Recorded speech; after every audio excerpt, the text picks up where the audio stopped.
Buying property overseas is one of the biggest undertakings many foreigners make. Before you buy assets in a developing market, you must research thoroughly and understand what you can expect from the market in the coming years. In this video, we give you an opinion on what the future holds for buying real estate in Thailand in 2021. If this is your first time on the channel or you have returned and like the content, then can I ask you to please like, share and subscribe. It really does help me and the channel. Oh yeah, and don't forget to press the bell icon so you never miss out on upcoming videos. And watch until the end and find out what my personal opinion is for the future of real estate in Thailand. While Thailand is by far one of the most popular options for foreigners when buying property overseas, the market has been impacted hard due to the COVID-19 pandemic. Thailand's property market was in a slow but consistent upward trend for over a decade until around 2018.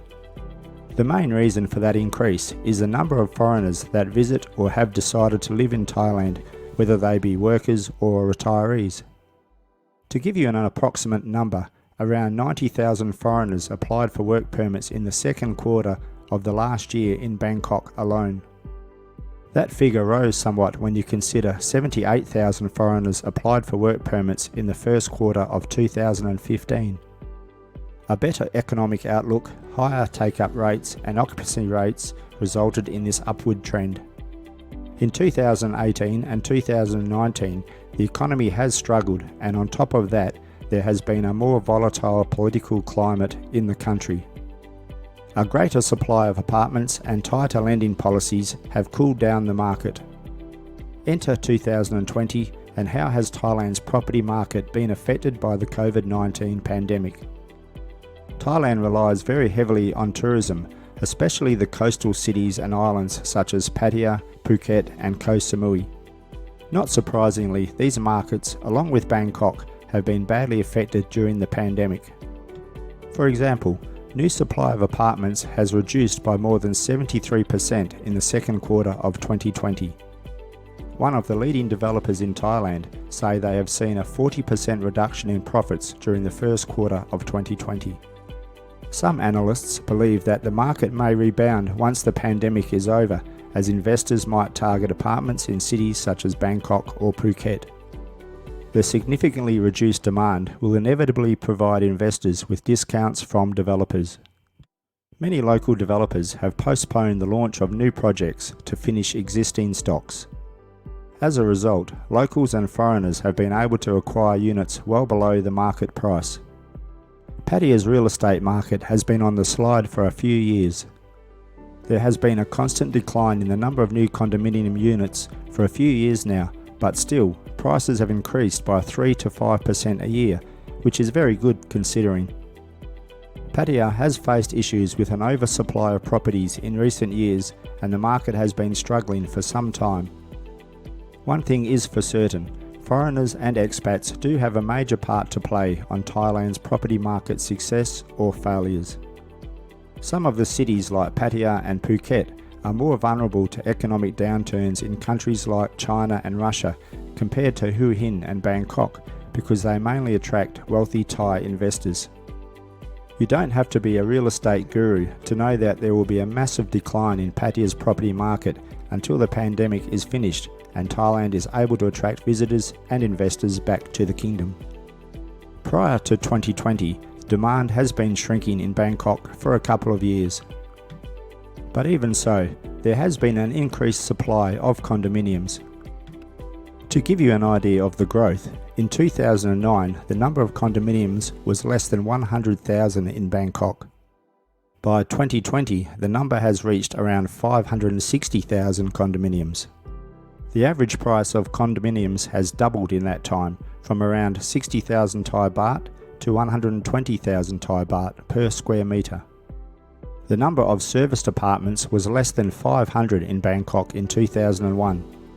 They say this number will reach 25,000 by the end of 2021. Even with a sharp increase in residential units, including condominiums and serviced apartments, prices are still rising due to the high demand. At least that's the case in Bangkok. Looking at the market performance in the last 2 years, has seen that at the start of 2019, low sales of condos were recorded due to tightening lending policies, a strong Thai baht, and a weak economy. Not surprisingly, 2020 was one of the worst years on record for the market.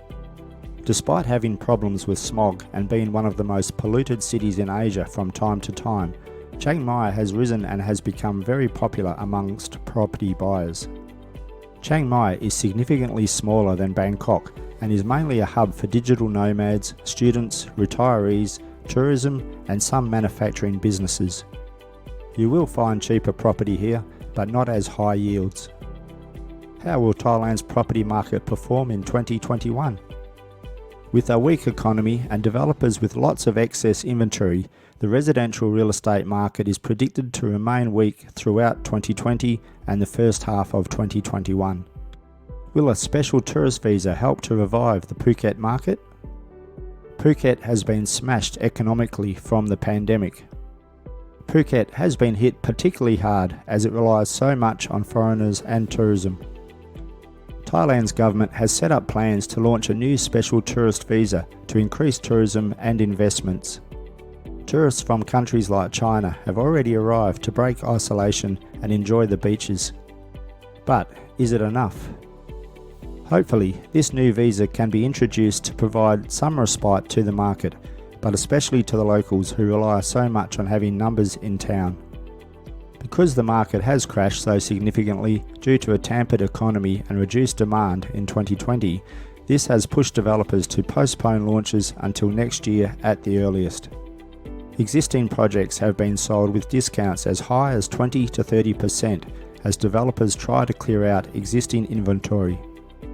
There will be lots of distressed units out there that can return great yields once the pandemic is a memory and normality returns. But in saying that, Thailand continues to be a popular investment destination amongst foreigners. Thailand property is still affordable compared to other countries in the region like mainland China, Singapore and Hong Kong. Buyers from these countries still see Thailand and especially Bangkok as attractive spots to buy property. With many projects planned like China's One Belt, One Road project, several new metro lines and other mass transportation projects that will enhance infrastructure, future growth and prosperity in Bangkok is probable. The quality of new residential apartments in Thailand is above par, with well-known brands and international developers working in the Thai real estate market. There are hundreds of new condominium and apartment projects under construction in major cities, with many located in Bangkok. Thailand faces challenges though, due to demographic issues. It's ranked number 3 in the world in terms of the fastest shrinking working age population. Vietnam, on the other hand, has a population that will increase from around 95 million to 100 million by 2040, and 50% of the population is below 30 years of age. There is a similar trend in the Philippines. So far, Thailand's demographic issues have been negated due to the increasing number of foreign investors. One thing is for certain, expats and other foreigners have helped to keep the market above the surface. So, in summary, Thailand's property market has been weak for a few years and will continue on this path in 2021. The government introduced tightening lending policies as of 2019, which has affected the real estate market almost instantly. The strong Thai baht is also affecting the property market negatively as foreign retirees and investors find cheaper properties in other neighbouring countries.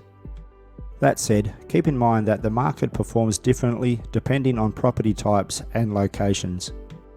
The luxury segment with properties located in the central areas continues to attract a vast number of foreigners. With the COVID-19 pandemic still not under control in many countries, more than likely a vaccine will be the only way to allow governments to open their borders. Once this happens, confidence may return to the industry and travellers, retirees and investors will return to the land of smiles, and then it will all be business as usual. I hope so, but I have my doubts.